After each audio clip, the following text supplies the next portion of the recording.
Hare Krishna, welcome everyone to our Srimad Bhagavatam overview class.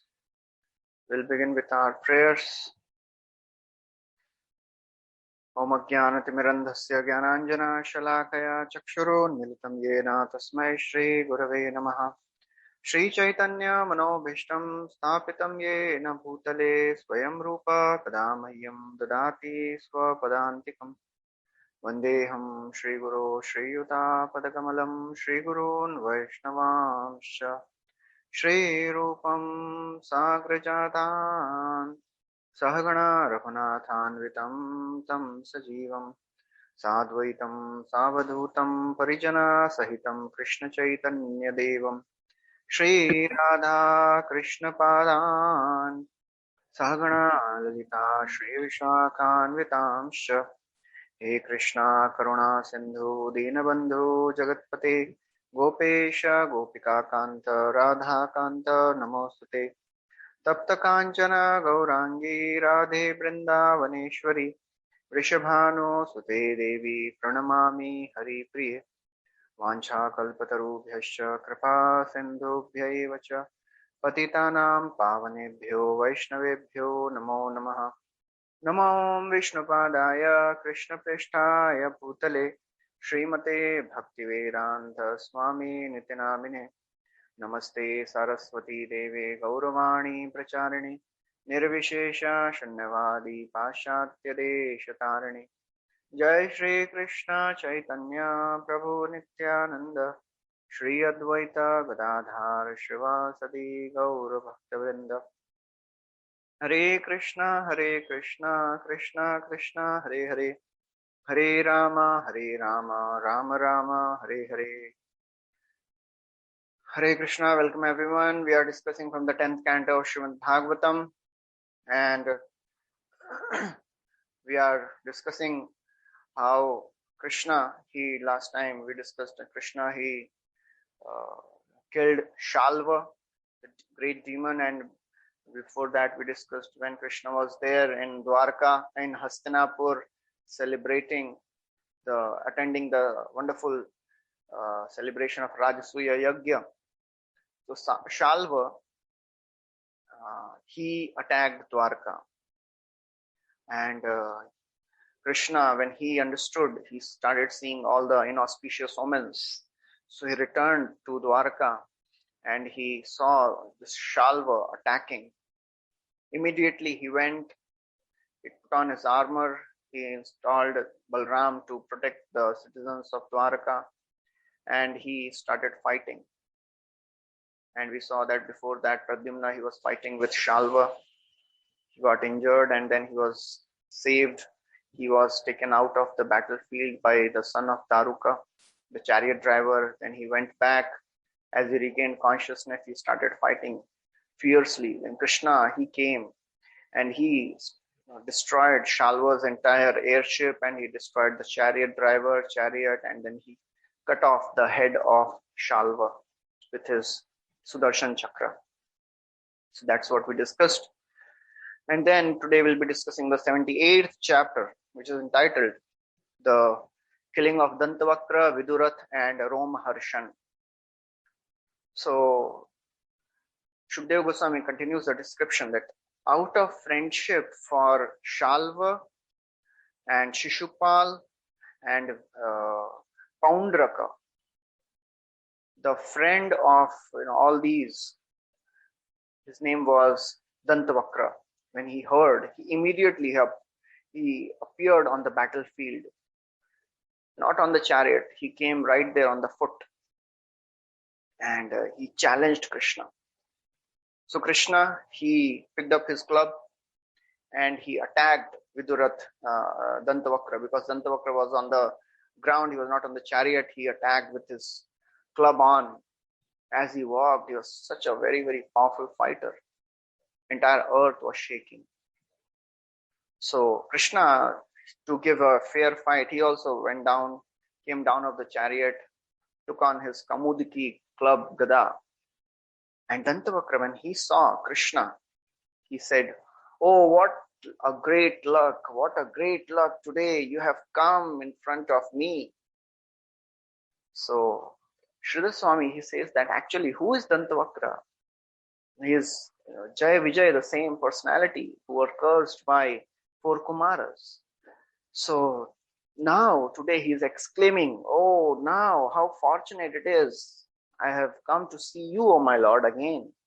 And today I'll go back to the spiritual world. This is such a wonderful occasion. So because this was the third birth, the four Kumaras, they had cursed that you'll go to the earth for 3 births, you'll be a demons. You'll be demons and you'll fight against Supreme Lord. So Dantavakra is telling, oh, it is so very wonderful that you have come. And then he tells that actually you are our maternal cousin, Krishna. Because Krishna, Dantavakra, he was the son of Shrutashrava, the sister of Vasudeva. So he was the cousin of Krishna. So he said, oh, although you are our cousin, but you have killed my friends. And today you have come to kill me also.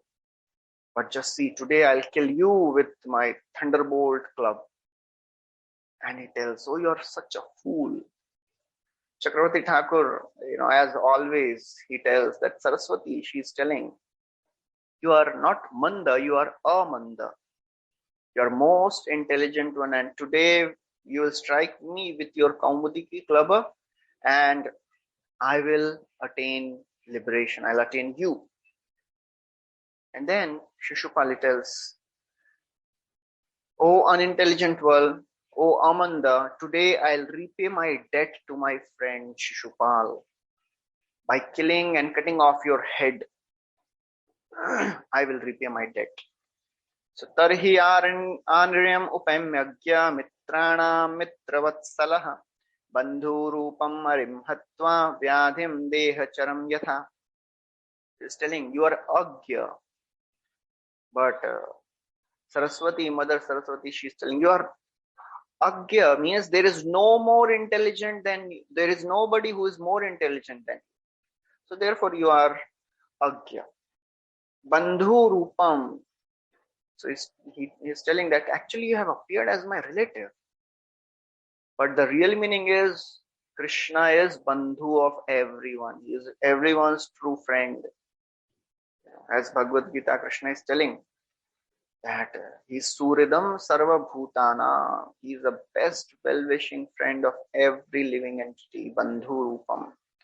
Vyadhi. Vyadhi indicates that super soul, Krishna as super soul is there in everyone's heart and he can take away the distress. All the Vyadhi will go away if somebody accepts Krishna consciousness. When we'll come out of this mentality of lording over, that is the real problem of this material world. That is the real distress. People are suffering in this world because they are having this mentality of lording over, controlling, controllership. But when somebody comes to the process of Krishna consciousness, he realizes, I'm not controller, I am servant. So then the Vyadhi is removed. And therefore, by knowing you, Hatva as, he tells Hatva as Gyatva, by knowing you properly, you will liberate everyone. Anybody who knows you, he gets liberated. So in this way, Dantavakra was speaking very harsh words and he was trying to harass Krishna and he wanted to attack Krishna with his club. So he charged towards Krishna with his club in his hand and roaring like a lion. And he hit Krishna on his head with his club.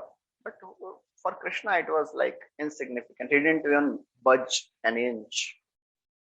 And then Krishna took his Kaumudiki club and fiercely he charged towards this demon again and he hit him right in the chest, middle of the chest. And with just one strike of Krishna's club, this demon, he vomited blood, he fell down unconscious and he died. He left his body. And then, before everybody, as Shishupal had entered in the body of Krishna, so the soul of Dantavakra also entered the body of Krishna in front of everyone. Brother of Dantavakra, his name was Vidurat. When he came to know that, oh, my brother has been killed, he became so very angry. He came and he was he came with his sword to kill the Supreme Lord. He had a sword and a shield in his hand. He wanted to kill the Supreme Lord. And as Vidurath was approaching, Krishna, he invoked his Sudarshan Chakra and he cut off the head of Vidurath along with the earrings and the helmet which he was wearing. So in this way, very shortly, Shukadeva Goswami describes the killing of Dantavakra and Vidurath, his brother. And after this, after destroying Shalva and then his Shobha airship and then killing Dantavakra and Vidurath, and then Krishna, he returned back as he killed all these powerful. So when we hear these pastimes where Krishna, he just with one strike, he killed a demon. They were not ordinary demons. Even Devatas were fearful. They were not ordinary personalities. Everybody started singing the glories of Supreme Lord, demigods, all the Devatas started showering flowers, Siddhas, Charanas, Gandharvas, Yakshas, everybody started singing, glorifying the Supreme Lord. So therefore, for Krishna it is insignificant. But these were the people who were terrorizing the entire world. We heard the story of Hiranyaksha also. Just by hitting below his ear, Krishna, as Varahadev, killed him. It may look very insignificant and very puny. How can Krishna kill somebody just by striking below his ears? As if he was an insignificant demon. But he was a very, very powerful demon. So whenever Krishna performs his pastimes, he performs in such a way that creates some excitement and amusement. How can Krishna kill such a powerful demon in such a simple way? Yeah. That is Krishna. Krishnera yate khela sarvottama naralila. All the pastimes Krishna is performing just to attract the hearts of all the living entities. That's why Krishna has appeared. So with this killing of Dantavakra, Krishna, he ended all his killing pastimes. After that, he didn't take up weapons. That was the last demon Krishna killed, Dantavakra. And then after this, Shukadeva Goswami tells that Krishna, who is the master of the senses, the supreme personality of Godhead, who is ever victorious, only those who are demoniac people, they cannot understand Krishna. Shukadeva Goswami, actually Vishwanath Chakravarti Thakur, he writes an elaborate description, purport to the 16th verse. And in that he tells that when Krishna, he killed Shalva, Dantavakra came to know about the killing of Shalva. And he went to Mathura because the reason is not given, but he went to Mathura to kill Krishna. And Narad Muni came and he informed Krishna that, Dantavakra has gone to Mathura. So with the speed of mind, Krishna boarded his chariot and with the speed of the mind, he reached Mathura within a moment. And there he fought with Dantavakra at the gate of Mathura. And he killed him there. And then after that, Vidurath also came there. And he was also killed there. So, Chakravarti Thakur writes that still today there is a village called Datiha. So, Datiha is a vernacular for Dantavakraha. So, this village is facing towards Dwarka. So, Krishna, he came from Dwarka directly to Mathura within a moment. So, and then after killing Vidurath, now he had come to Mathura and he always wanted to visit after Balram had gone to Vrindavan and he spent many months in Vrindavan. Krishna always wanted to go to Vrindavan to meet his dear relatives and Nanda, Yashoda, all the gopis. But all the Dwarkavasis, the elders, they never allowed Krishna to go because they were fearful. If Krishna goes back, seeing the love of Brajvasis, he will never return. So therefore, now this was the chance. This was the chance that Krishna had come to Mathura because he wanted to kill a demon. So the Dwarkavasis, they could not stop. And in the first canto also, there is a description. When Krishna entered Dwarka, all the Dwarkavasis, they were telling, "Arey, you are always abroad only. Sometimes you go to Hastinapur, sometimes Mathura, sometimes Vrindavan, and you are always abroad seeing your relatives. Yarhyambujaksha pasasara shobho bhavan kurun madhurnva surididrikshaya tatrabda koti pratimakshano bhavet tat ravim vinakshnor ivanastavachuta." Oh, you are always abroad. Kuru madhunva. Sometimes you are in Hastinapur, sometimes Mathura. Madhu means Mathura. And we are not able to see you. In your absence, our eyes, they are like eyes without the sun. What is the use? We cannot see anything.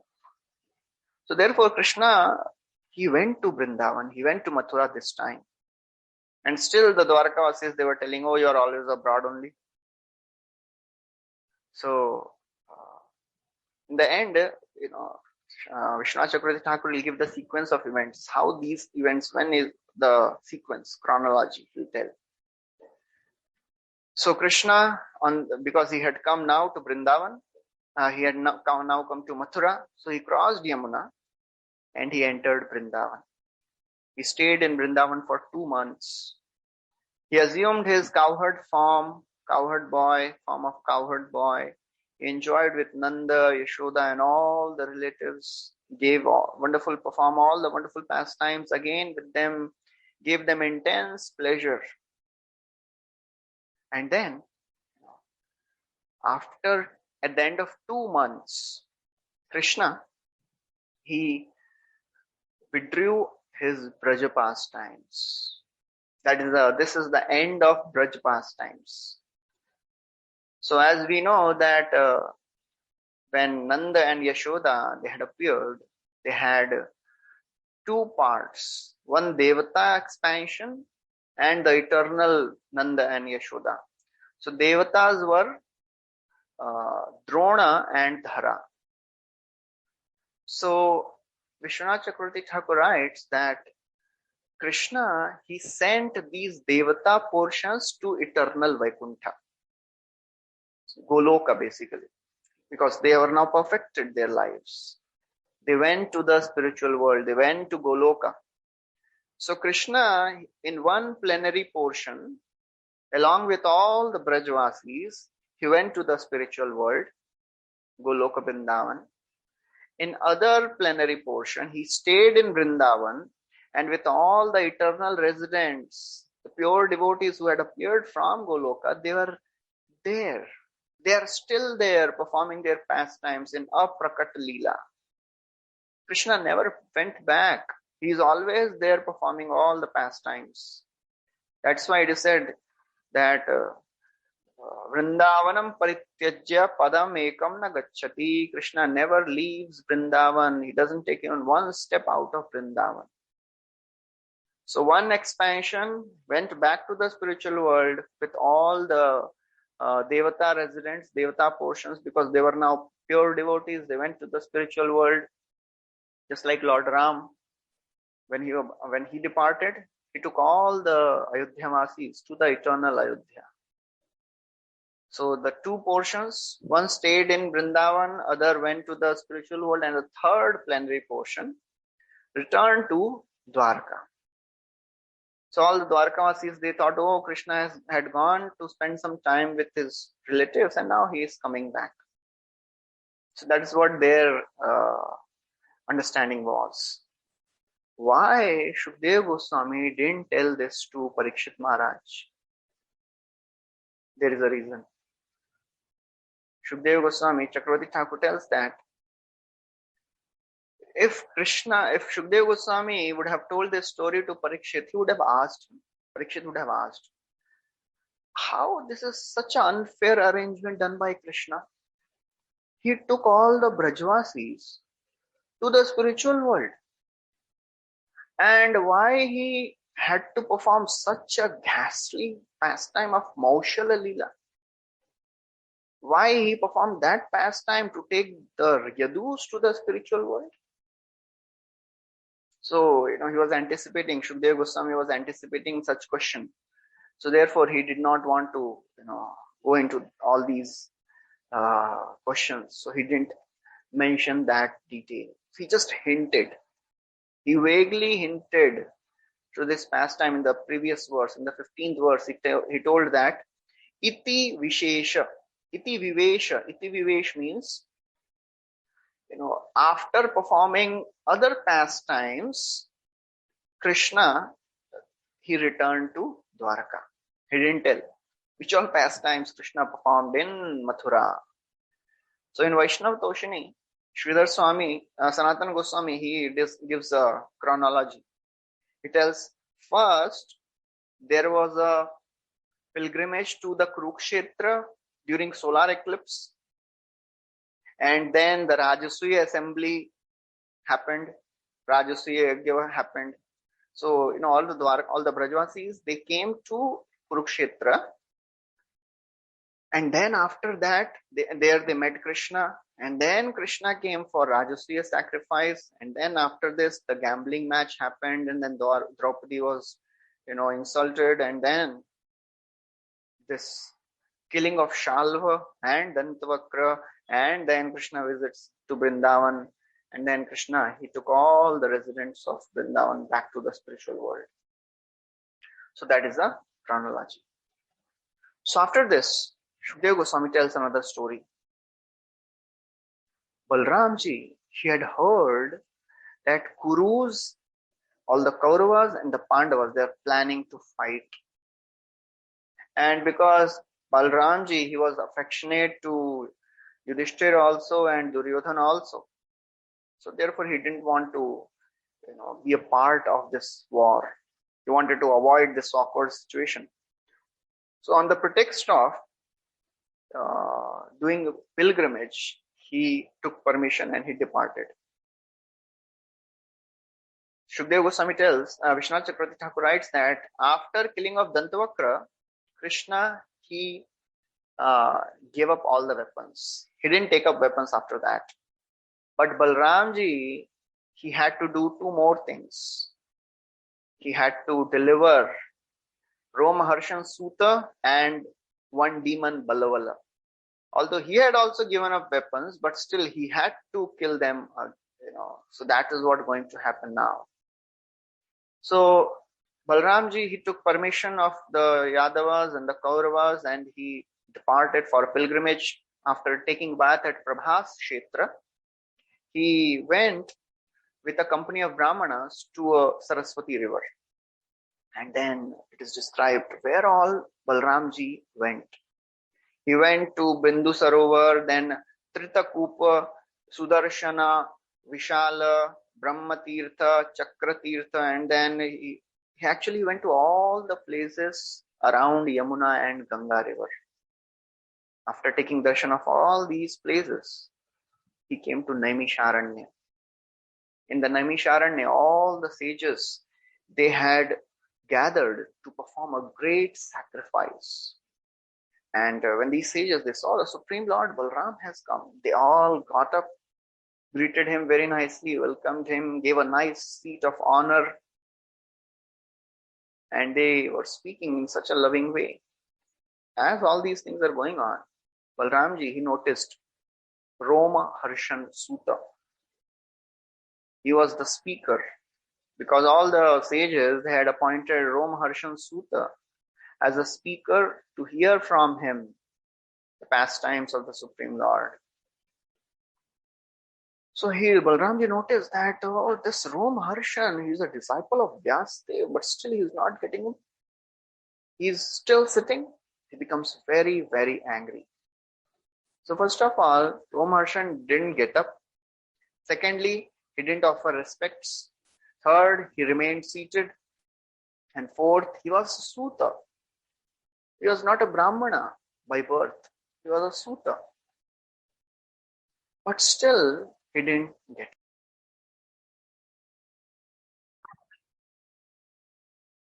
Hare Krishna. So Balramji, when he saw that Romharshan Sutta is not getting up from his seat, although he was from a Sutta background, he was not a Brahmana by birth, and all the Supreme Lord Balram himself had come, but still he didn't get up. So Balramji became very, very angry because he was sitting above all the learned Brahmanas. So Balramji said, because this fool is born of improper marriage, and he is still has the arrogance to sit above all the Brahmanas and above me, he deserves to die. So the sages, when they heard this, they may tell, perhaps, oh my lord, please don't be angry, perhaps he is doing it because of his ignorance. Balramji says, no, he is not ignorant. He knows everything. Risher Bhagavato Bhutva Shishyo Adhitya Bahuni Cha Setihasa Puranani Dharma Sastrani Sarvashah Adantasya Vinitasya Vitha Panditamaninaha Na Gunaya Bhavanti Sma Natasyeva Jitatmanaha. Oh, he is not an ignorant person. He is Risher Bhagavato Bhutva Shishya. He is a direct disciple of Vyasdev, very learned in the scriptures. Itihas, Puranani, Dharma Shastrani. He is learned in all the Purana, Itihasas and Dharma Shastra. He knows everything. But Adantasya Avinitasya, he is not controlled in his senses. And he is not humble. Adantasya Avinitasya Vritha Panditamanina, and he is thinking himself to be a great scholar. Na Gunaya Bhavanti Sma. Therefore, all this study which he has done, this has not produced any good quality in him. Natasyeva jitatmana. He is just behaving like an actor dressed on a stage. This is a very, very important verse. When we are getting learned in so many scriptures, when we start developing knowledge of all the Bhagavad Gita, Bhagavatam, and all the philosophy we start knowing, we should become humble. Vidya Vinayena Shobhate. Humility is the foundation of our consciousness, of our Krishna consciousness. All the study of the scriptures, if that is not making us humble, it is just a waste of time and energy. In the modern world, the studying of all the modern knowledge makes one proud. But the imbibing, if somebody imbibes the spiritual knowledge, it should make him humble. Because one realizes that I have no capacity to learn this on my own. Everything is given by the Supreme Lord. It is coming from Parampara. It is given by the Guru and Sadhu, and all the scriptures which are given by Krishna himself.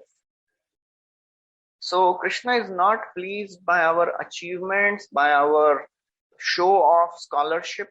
Krishna is pleased by our consciousness. What is the consciousness in which we are reading all these scriptures? The famous story comes in Chaitanya Charitamrita, and Chaitanya Mahaprabhu was in South India Yatra. He met a Brahmana, was an illiterate Brahmana. And he was reading Bhagavad Gita, and because he was illiterate, he was not able to read it properly. Ashtadashadhyay pade anand aveshe, ashuddha pade na lok kare upahase. Every day he would read all the 18 chapters of Bhagavad Gita, but ashuddha padin lok. But he was not reading it properly. Kare upahase. Keha hase keha ninde taha nahi mane.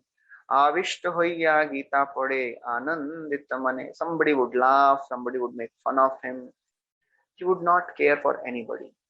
Avishta hoya Gita pade. With full absorption, he would read Bhagavad Gita every day. Anandita mane, and he was happy. He was not thinking, oh, this person is making fun of me. No. And then as he would read Bhagavad Gita, he would be so absorbed, he would experience all the symptoms of ecstasy. Pulak ashru kampasved yavat pathan dekhiya nandita hoila maha prabhurman.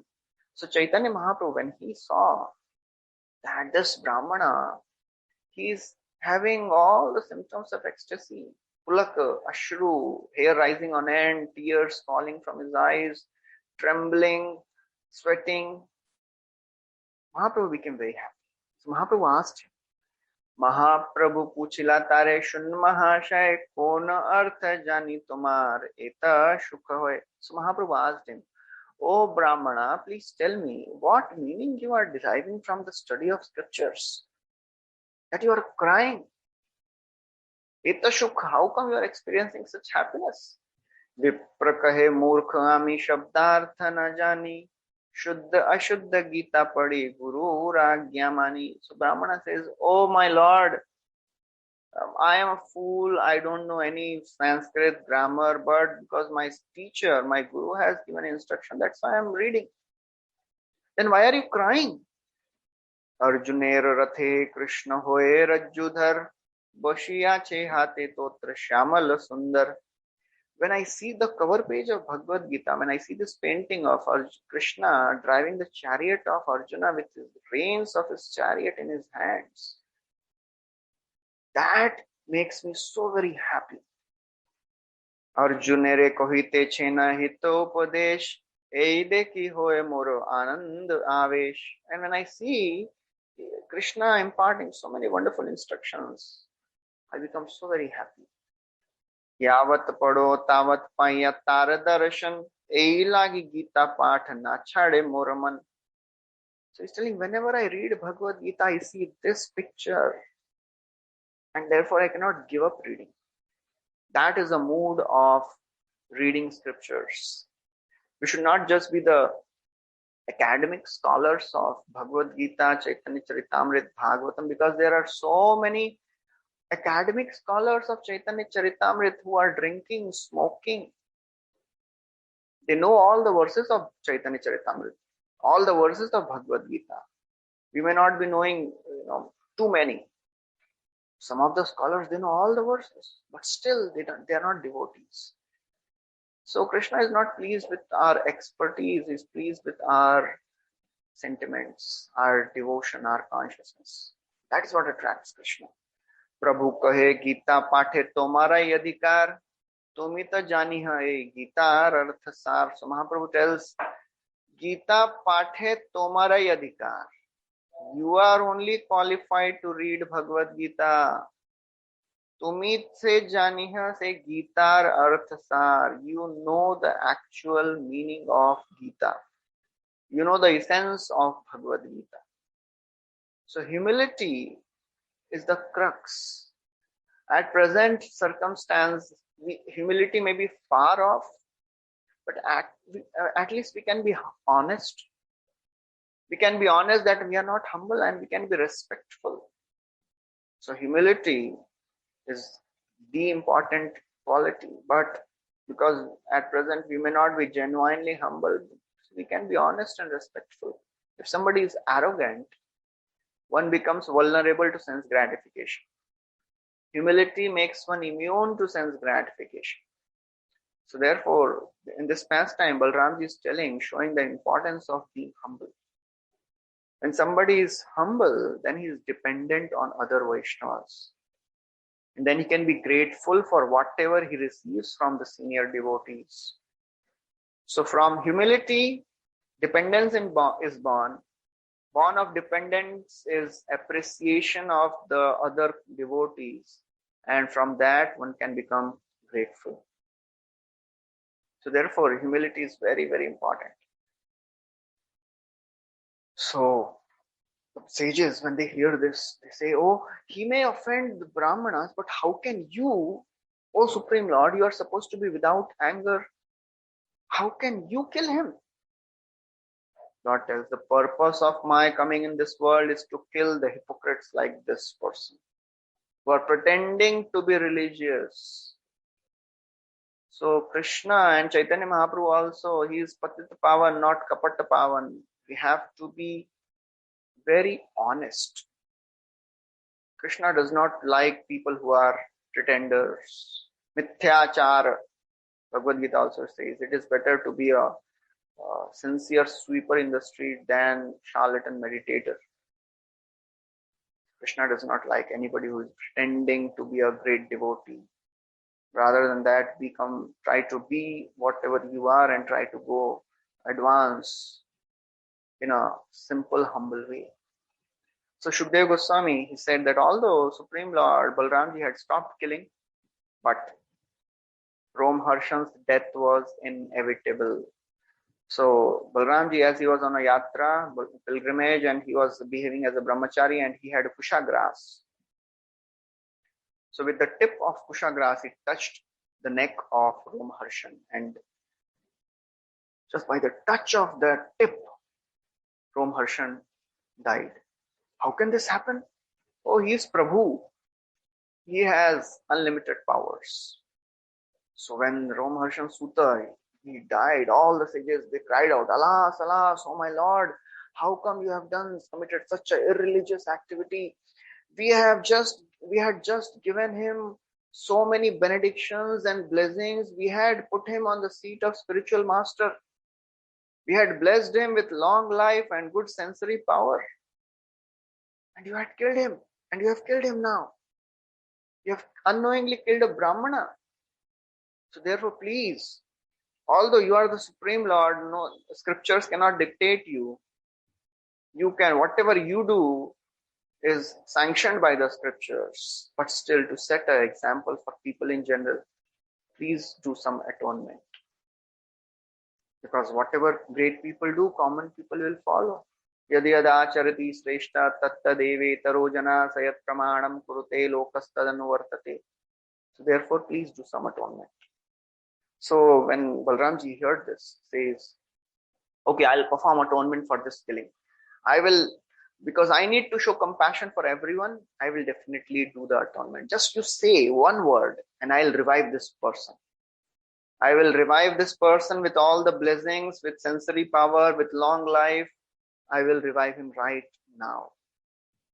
The sage said, no, my lord, please just see to it that your killing of this Romharshan Sutta, your power, your kusha weapon, and our promise, and this death of Romharshan Sutta, everything should remain intact.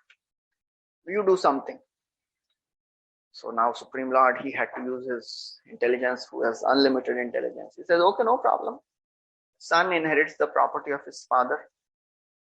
You all had given the benedictions to Romharshan Sutta. I'll transfer all that to his son, Sutta Goswami, Ugra Shrava Sutta. And Balramji said, so, and this person in future, he'll recite the Puranas. And that same Ugra Shrava Sutta, he now was telling this entire Srimad Bhagavatam to the sages of Naimisharanya. And then he tells to the Brahmanas, please tell me, I'll do proper atonement. What do you want? So the sages, they tell, oh my lord, there is a demon, very fierce demon, very powerful demon named Balavala. He comes here every new moon day and he contaminates our sacrificial arena. Whenever he comes, he, contaminates this arena with all the obnoxious substances. My lord, please kill this demon. And then as an atonement, killing Romharshan Sutta, you please go on a pilgrimage for 12 months. And there, in that pilgrimage, you perform meditation and sacrifice, take bath in all the rivers. So that is the atonement which Brahmanas suggested to Balramji. That is the end of the chapter, in the 79th chapter, which is entitled, Lord Balram Goes on Pilgrimage. So as the sages, they had told, on new moon day, a very, very fierce, frightful demon appeared. And before that, wind started blowing, very frightening wind. Dust started raising everywhere. Smell of the pus was spreading throughout that sacrificial arena. And all the abominable substances started falling from the sky. Urine, pus, stool, mucus, meat. This demon appeared with a trident in his hand. He was black. He was like a black mass of carbon, completely black. And his top knot and beard, it was molten copper. He was carrying a very, very powerful looking trident. He had fangs, he had furrowed eyebrows, and with that, he came to attack. So when Lord Balram, he saw this demon has come, he thought of his club and his plow, the powerful weapons of the Supreme Lord, and they appeared immediately. With his plow, he caught this demon as he was flying in the air. And he struck that demon with this club on his head. And just with one strike of this club, this Ballavala, he cried out, fell to the ground, unconscious, and he died. All the sages, they exclaimed, wonderful, honored Lord Ram with wonderful prayers. He gave ceremonial bath. Just like Indra, he was given bath by all the devatas when he killed Vritrasur. Similarly, all the sages, they performed a bathing ceremony of Lord Balram, and they gave him Vaijayanti Mala of unfading lotuses. They offered beautiful blessings. And in this way, after this, Balramji, he departed for a pilgrimage. So where all he went to pilgrimage, Shukadeva Goswami describes in great detail. From Sarayu river, he, along with some of the Brahmanas, he was traveling, not alone, he was traveling with the Brahmanas. So he went to Sarayu river. From there, he went to Prayag, and there he took bath. And there he went to the ashram Pulaharishi. He offered obeisances and respects to Pulaharishi, and then he went to Gomati, Gandaki, and he went to Gaya there. After at Gaya, he offered Shraddha for his departed ancestors. So this is how Supreme Lord, although what is the need for him to perform all this? But just to set the example for people in general, he is doing all these pastimes. And after performing Shraddha, he went to Mahendra, Mount Mahendra. There he saw Parshuramji sitting. He offered his obeisances and offered so many prayers. Then he went to the Godavari river, then Vena, Pampa. And then after that, now he was traveling down. He met at Sri Shaila. So he met Kartikeya, Skanda. And he saw, he went to Dravida Desha, and he went to Venkata Hill, where the Tirupati is there. Where the Supreme Lord is there as Balaji. He took darshan of Supreme Lord Balaji, and then he went to Kanchipuram also. There also he took darshan, and he went to, he took bath in the Kaveri river there, and then he went to Srirangam. There again he took bath. He took darshan of Supreme Lord Rangnath, and he went to Rishabha mountain and Malaya hills, and then there he met Vasishtha, Agastya. So Agastya Rishi was doing meditation at Malaya hills, so he offered his respects and prayers. After taking leave from Agastya, he went to Kanyakumari, Rameshwaram. He took darshan of Kanyakumari. Then after that he returned. He was coming up. Kanyakumari is the southernmost. Then he went to Falgun Tirth, Pancha Apsara Lake. There he donated thousands of cows. Then he went to Kerala, Trigartha. There he saw the beautiful temple of Lord Shiva was there. Then after that he came to a very interesting place, Shurparak. Shurparak is our Nala Sopara. So he went to a Shurparak. There he took bath in Tapi river, Payosani, and Nirvindya rivers. So Shurparak is a very, very holy place. Chaitanya Mahaprabhu also took bath there. He also had come. So then after he went to Dandakaranya forest, and then ultimately he returned to Prabhas. So when he reached Prabhas, he came to know that the entire battle of Kurukshetra was over now. Last day of the battle was going on. All the Kauravas or Pandavas had killed each other. Now the fight was going on between Bhima and Duryodhana. So Bhima, Balramji, he wanted to stop this fight. So the fight had already been started. They were fighting with their clubs, and it was very, very fierce battle going on. Balramji came. He wanted to stop this fight. All the Pandavas, Yudhishthir, Arjun, Nakula, Sahdev, when they saw Balramji had come, they all stood up, offered their respects, but they didn't speak anything. They were thinking, what has he come here to tell us? Because they knew that Balramji, he has some affection for Duryodhan, and he might tell something in favor of Duryodhan. So they were silent. So Balramji, when he saw, Duryodhan and Bhima, they are fighting so fiercely, he said, "Oh Bhima, oh Duryodhan, please listen, that you two warriors, you are equal in fighting. One of you is more skilled, other is having more physical power." So Bhima, he had more physical power, and Duryodhan was more skilled in club fighting. So he said, you will not be able to win over each other. So please stop. You will not be able to win. Nobody will be able to win or lose. But Bhima and Duryodhan, they didn't accept this suggestion, because they were remembering what insults, each of them, they were remembering the insults and the abuses and the injuries they had incurred in the past. So when Balramji saw, it seems that now this battle is arranged by the supreme will of the Lord. So accepting the will of the Lord, he quietly departed from that place. And they continued to fight. And therefore Balramji, he returned back to Dwarka. And there, all the Dwarkavasis very beautifully welcomed Balramji. So again, after getting reception from Dwarkavasis, he again left to Naimisharanya. Again went to Naimisharanya. And he saw all the sages, they were doing all the Vedic sacrifices. So Balramji, now he had retired from all the Kshatriya duty.